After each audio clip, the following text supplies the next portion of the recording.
예, 시황 점검하는 시간인데요. 시황 해설자들 전에 지수 한번 확인하고 말씀 나누겠습니다. 코스피는 2%, 코스닥은 3.3%. 일단은 지금은 상당히 좀 밀려가는 분위기인데요. 예, 고민들이 커지는 시장입니다. 오늘은 IBK 투자증권 영업부 박근영 부장님과 시장 전략 세우고요. 또 우리가 어렵지만 공부하면서 준비해야 될 섹터는 어딘지 함께 얘기하겠습니다. 어서 오십시오, 부장님. 네, 안녕하십니까? 예, 주제 전략 한번 보겠습니다. 시장 얘기할 거고요. 주제는 어쨌든 삼성전자, 반도체 봄날이 오는 건가, 여전히 추운 겨울을 지나고 있는 것인가 얘기하겠습니다. 먼저 시황부터 좀 말씀을 하면요. 연휴 사이에 이제 미국 증시가 하락하면서 우리 시장도 오늘 그 여파를 못 비껴갑니다. 2200이 지금 또 밑돈 상황인데요. 어떻게 보세요?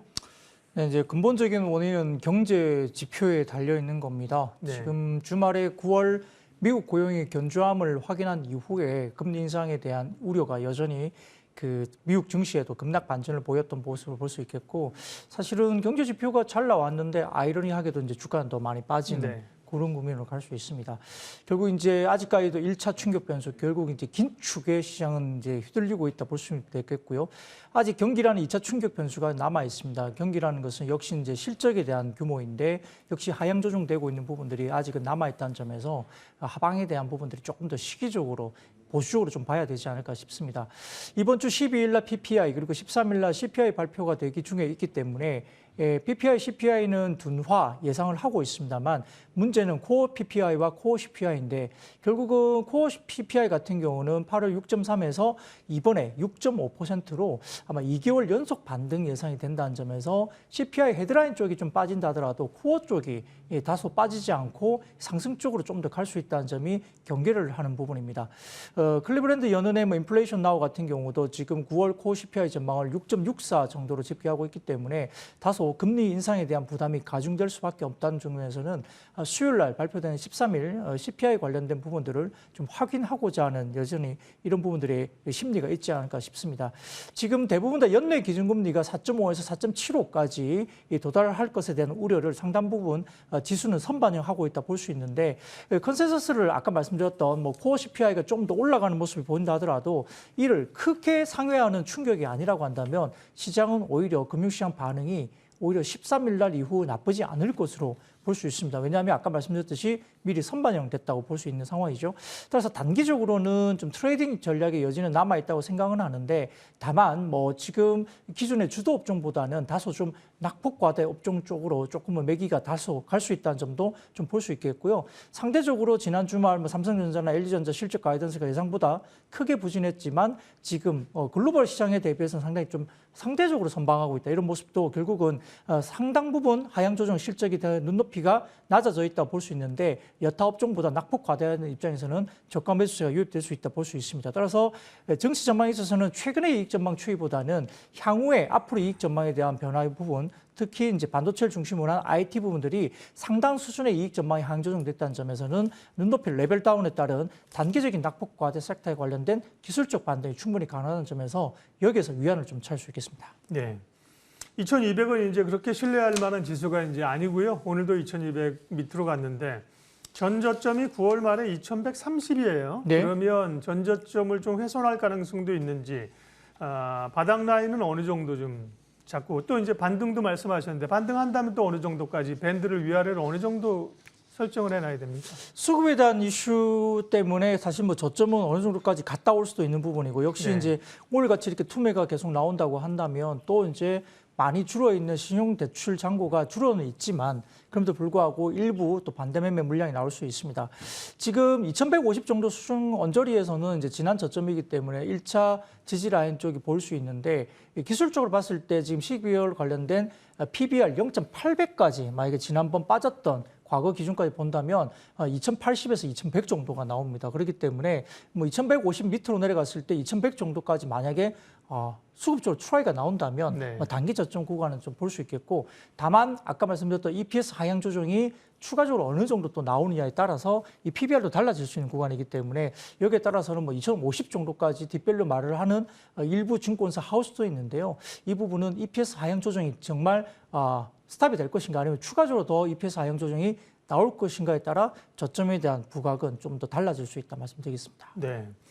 시장이 뭐 사실 아래쪽으로 상당히 무너진다면 뭐 버틸 수 있는 재간이 별로 없죠. 섹터도. 그러나 어느 정도 이제 하방을 저지하면서 등락을 한다는 가정하에 또 좋은 주식을 찾아야 되는데, 오늘은 이제 반도체 얘기를 한다고 앞서 말씀드렸습니다. 네. 반도체 얘기를 K반도체, 삼성전자, 하이닉스 먼저 얘기를 하고 뒷단에 소부장 얘기를 할 텐데요.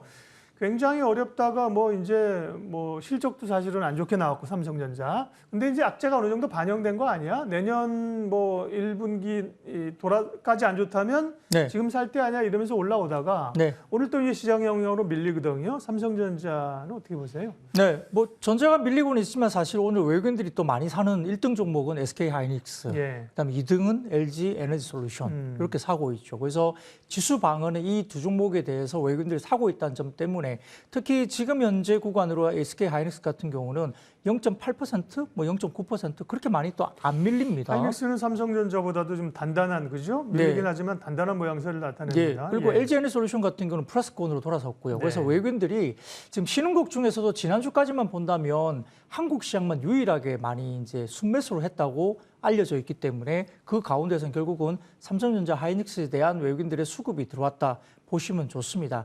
그런데 실적은 별로 안 좋을 걸로 당연히 보이죠. 지금 디램 가격 하락이라든지 낸드 가격 하락이 4분기에 좀 더 폭이 커질 수 있다 이야기는 나옵니다. 이 부분은 결국은 이제 재고 진행 조정에 대한 이슈가 있기 때문에 그러한데요. 근데 이게 실적담보다는 지금 반도체 관련된 세트 업체는 다소 좀 다르게 움직입니다.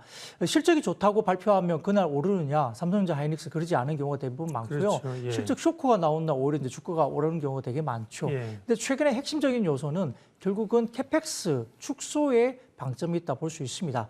삼성전자 하이닉스가 지금 재고가 상당히 좀 쌓여 있는 상황이고, 더군다나 마이크론이 지금 5% 정도의 감산 정도 하겠다고 이야기 나왔는데, 아마 일반적인 그 운용의 효율성이라든지 이런 라인의 효율성을 따진다면 비트크로스가 한 10에서 15% 정도 올라가는 것이 일반적인 흐름인데요. 마이크론이 내년 5% 성장을 이야기했고요. 삼성전자도 지금 내년 5% 정도 비트크로스 성장을 이야기하고 있습니다. 그렇다면 일반적인 어떤 라인의 효율을 통해서 10에서 15% 올라가는 것들이 5% 정도로 국한된다고 한다면 결국은 내용적으로 봐서는 감산으로 보는 게 맞죠. 거기다가 일본의 키옥시아 같은 경우는 낸드 3위 정도 업체인데요. 여기에서 지금 상당히 좀 좋지 않은 그림입니다. 지금 재고 수준이 5개월에서 6개월 정도 재고 수준이 있다고 하니까요. 여기는 버틸 수가 없죠. 마이크론 같은 경우는 현금 창출이 괜찮게 있기 때문에 아마 몇 개월 정도 축소를 한다 하더라도 상당히 버틸 수 있는 여력이 있다고 하는 반면, 일본의 키옥시아는 지금 재고 수준이 공장소 오염 때문에 여러 가지 재고가 쌓인 부분을 지금 재고 처리를 못하고 있습니다.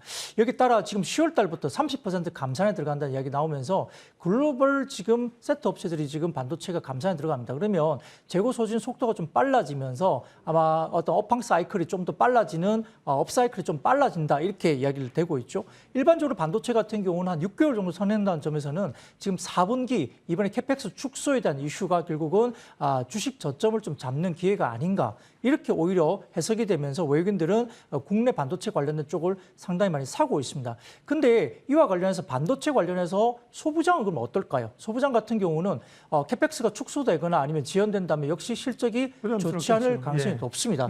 그래서 사실 우려가 좀 큰 편인데요. 그럼에도 불구하고 소부장을 좀 봐야 되는 부분이 분명히 있다라고 말씀을 드리고 싶습니다. 그렇군요. 일단 그 D램이나 이제 소자 업체들, 반도체를 만드는 업체들 같은 경우 재고가 지금 많은데, 그죠? 생산을 줄이고 이러면 뭔가 좀 구조조정이 될 수 있는데, 말씀하신 것처럼 설비 투자, 캐펙스가 줄어들면 뭐 장비주나 특별히 뭐 소재도 마찬가지지만 상당히 부담스러운 거 아니에요? 근데 그 가운데 볼 필요가 있다고 하시는 근거는 뭔가요? 네, 일반적으로 이제 세트 업체가 주가가 이제 캐펙스 축소가 나오면서 일반적인 반도체 주가 흐름은 첫 번째 단계가 캐펙스 축소 단계, 네. 두 번째 단계가 재고 소진의 단계, 세 번째가 뭐 새로운 어플리케이션, 특히 뭐 DDR5라든지 새로운 신규 수요가 창출되면서 올라가는 단계, 이 3단계 정도로 구분할 수 있는데 대부분 실적이 안 좋아도 캐펙스 축소 단계 1단계에 해당하는 것이 이제 지금의 현재 상태이고요. 과거 히스토리를 봤을 때 이 캐펙스 축소 단계 실적이 안 좋은 구간에서 캐펙스 축소 단계에 들어갔을 때 주가 상승률이 가장 높았다는 과거의 어떤 경험 히스토리를 갖고 있습니다. 근데 아까 말씀드렸듯이 캐펙스 축소를 한다면 소부장 단계가 별로 좋지 않을 것이다. 당연히 실적이 안 좋을 거니까요. 그럼에도 불구하고 세트 업체가 캐펙스 축소를 하면서 먼저 주가가 튀면 소부장들이 비슷한 사이클로 뒷단을 따라가더라라는 게 일반적인 구간입니다. 근데 모든 소부장이 좋을 수는 없죠. 왜냐하면 기본적으로 단기적인 부분에서는 일정 부분 소부장도 상당히 많이 나뉠 거고 그 사이에서 차별화될 수 있는 가능성이 높은데요. 아마 지금 삼성전자 P3 낸드 장비 입고가 9월 중하순까지 변수 없이 진행된 것으로 확인되고 있습니다. 일부를 제외하고 대부분 장비사들이 실적이 아마 3분기 기존 예상에 부합하는 실적 흐름이 나올 것으로 보고 있는 상황인데요. 그런데 이제 당초 계획했던 9월 말 P3 디램 입고는 상당히 지연되고 있습니다. 한 2달 정도 이상 지연되고 있기 때문에 4분기 실적 흐름은 3분기 대비 일부 소부장들이 변동성이 존재할 가능성이 상당히 높게 점쳐집니다. 그래서 안 좋은 거 아니냐 말씀을 당연히 하겠죠. 예. 그래서 생산업체들은 수요 둔화에 대응한 빠른 공급 축소 전략을 계획 중에 있기 때문에 캐펙스 축소가 오더 컷이 이미 확인되고 있고 여기에 따라서 장비사들의 실적 둔화는 불가피합니다. 23년 대부분 장비사들의 메모리 투자 관련 매출액은 올해 대비 당연히 감소할 가능성이 높고요. 메모리 투자 외에 실적 변수가 여전히 중요한 변수로 다룰 수 있는데 그렇다면 결국은 주가 부분을 어떻게 보느냐 부분은 시장의 눈이 향하는 곳은 실적보다는 업황 개선 쪽이다. 먼저 말씀드리겠습니다. 다만 아까 말씀드렸던 주가가 실적 방향성과 다소 차이가 있을 것으로 예상된다 말씀드렸는데 과거 사이클에도 역사적으로 확인됩니다. 생산업체들의 캐펙스 축소를 통한 공급 축소, 업황 개선 기대감이 자리 잡을 때 생산업체들의 주가가 먼저 반등을 했고요. 예. 그 뒤를 따라서 장비사들이 역시 주가가 반등했다는 것이 과거의 주가 사이클에 보는 부분이고요. 결국 장비주 주가 측면에서는 핵심 요인은 당장의 실적보다는 업황 개선 시그널입니다. 다만 최근에 소부장들이 많이 빠져있기 때문에 밸류에이션 부분도 상당히 조금 매력적인 가격 구간에 있다는 점도 바닥론으로 이야기할 수 있는 부분이고요.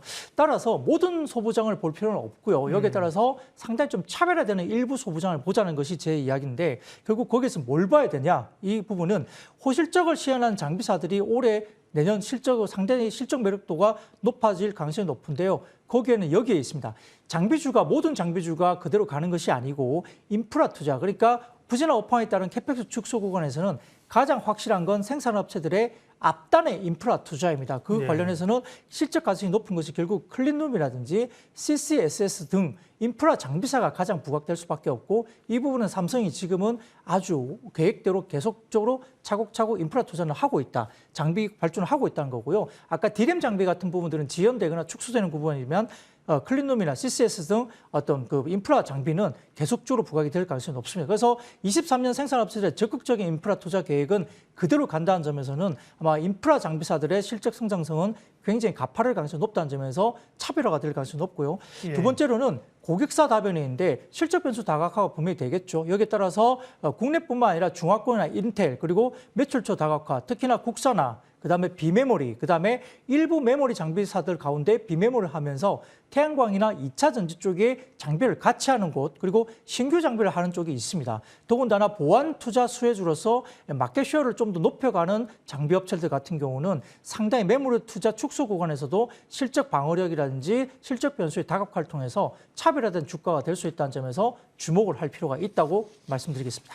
반도체가 겨울이 왔다, 이제 겨울이 끝난다 이런 그 논란들이 있지 않습니까? 일단은 재고 조정이 되고 그러면 반도체 업체들이 먼저 움직이고 그 다음이 이제 소부장인데 장비주는 제한적이지만 지금 좀 미리 봐둬야 될 섹터가 있다. 장비주 가운데서도 기계를 만들고 이런 것보다 그 전에 먼저 들어가는 설비라든지 뭐 공조 시스템, 뭐 클린룸 이런 걸 말씀하셨어요. 그러면 이제 오늘 말씀해 주실 토픽 종목은 뭡니까? 네, 아까 제가 말씀드렸던 그 두 가지 네. 인프라 투자에 집중되고 있느냐, 그다음에 실적 변수의 다각화를 이미 꾀하고 있는 종목이냐에 따라서 네. 소부장 가운데 사실은 토픽으로 말씀드릴 수 있는 부분들은 STI, 그다음에 SFA, 그다음에 PSK, 그다음에 클린룸 쪽으로 조금 본다면 신성ENG 정도 네. 관심 종목으로 둘 수는 있습니다. 근데 오늘의 토픽 종목은 STI를 말씀 좀 드리고 싶습니다. 이 3분기 실적은 매출액이 1,200억 원대 그리고 영업이익은 136억 원으로 전년비 11% 영업이익도 증가할 것으로 보입니다. 역시 기존 예상치에 부합할 수 있으로 보이는데요. 사실 고객사들의 인프라 투자는 아까 말씀드린 대로 특히 삼성전자를 위시해서 계획대로 진행되고 있습니다. 주요 매출처는 P3, 프레이즈 2와 3 그리고 인텔의 대련 팹 등이 있는데요. 고객사 다각화 동향도 지속 확인됩니다. 아까 말씀드렸던 P3 삼성전자뿐만 아니라 인텔 쪽의 팹도 들어간다 볼 수 있겠죠. SK 실트론향 CCSS 수주에도 처음으로 성공했기 때문에 4분기부터 매출이 인식이 된다는 점에서 실적에 대한 차별화가 확실하게 나올 가능성이 높습니다. 올해 매출액은 4,480억 원대, 영업이익은 450억으로 전년비 76%, 영업이익도 실적 전망이 상당히 높게 형성되고 있고요. 4분기까지 인프라 투자, 특히 CCSS 중심으로 실적 가능성이 돋보인다는 점에서 장비업체 중에 아마 차별화된 모습이 보일 수 있습니다. 내년 매출액은 5,100억 원대, 영업이익은 650억 원대 정도로 올해 대비 실적의 영업이익이 45% 급증할 것으로 보이면서 실적 차별화가 확실히 된다는 점인데요. 특히 이제 말씀드렸던 삼성전자의 인프라 투자는 내년에도 공격적으로 확대될 가능성이 상당히 높게 점쳐지고 있다는 점에서 장비주 가운데도 차별화될 가능성이 높습니다. 투자 예정의 인프라 프로젝트가 5개 이상으로 파악되는데 더군다나 SK그룹과 마이크론, 인텔 등 여타 고객사의 인프라 계획 역시 의미 있는 수준으로 올라오기 때문에 역시 CCSS 결국은 인프라 투자의 역대 최대 실적이 예상된다는 점에서 STI가 차별화될 요소가 충분히 있다 볼 수 있겠고요. 잉크젯 OCR 같은 경우도 폴더블용 한 대에 이어서 중형 한 대 수주에 성공하면서 고객사 라인 내 양산 평가를 지금 받고 있다는 점에서 신규 장비도 지금 들어간다는 점에서 상당히 좋게 예상되고 있고 현재 대량 수주 비딩 중에 있다고 확신되고 있기 때문에 성공이 가능하다면 내년 기대 매출액은 1,000억 원 이상 잉크젯 관련된 장비도 들어갑니다. 여기다가 리플로우 관련된 부분에서 올해 150억 정도 예출이 됐는데 플럭스 타입 외에 플럭스 리스 타입에 대한 고객사 양산 평가를 진행 중에 있다는 점에서 결과에 따라 4분기 중에 대량 수주 가능성도 STI가 이야기된다는 점에서 아마 내년 같은 경우에 300억 정도의 매출도 추가적으로 신규로 이야기된다는 점에서 신규 장비 모멘텀도 있다고 볼 수 있습니다. 따라서 아까 말씀드렸던 메모리 관련된 매출 전망치가 상당히 의구심이 크고 캐펙스 축소 관련된 이슈가 있는 장비에서 결국은 인프라 관련된 매출 가시성이 높은 회사가 STI로 볼 수 있겠고요. 여기에 따라서 현주가가 12개월 포워드 관련해서 PER 4.6배, 내년 같은 경우는 3.6배까지 떨어집니다. 밸류에이션 매력도가 큰 점에서는 최근에 많이 빠진 상태에서 기관 수급이 한 4, 5일 정도 지난주에 지속적으로 들어왔고요. 예. 4분기 중에 가시화될 수 있는 신규 장비 모멘텀에 대해서도 편하게 접근할 수 있다는 점에서 지금과 같은 하락 추세에 아마 비중을 좀 늘릴 수 있는 종목이 아닌가 싶습니다. 지금은 뭐 다 같이 흘러내리는 국면이니까 사실 차별화가 잘 안 되는 상황이죠. 그럴 때 이제 기업들에 대해서 스타디를 해둬야 됩니다. 오늘은 이제 반도체 쪽 업황하고요. 그 가운데 이제 장비업체 STI를 관심주로 말씀해 주셨어요. IBK 투자증권 영업부 박근영 부장님 함께했습니다. 고맙습니다. 네, 감사합니다.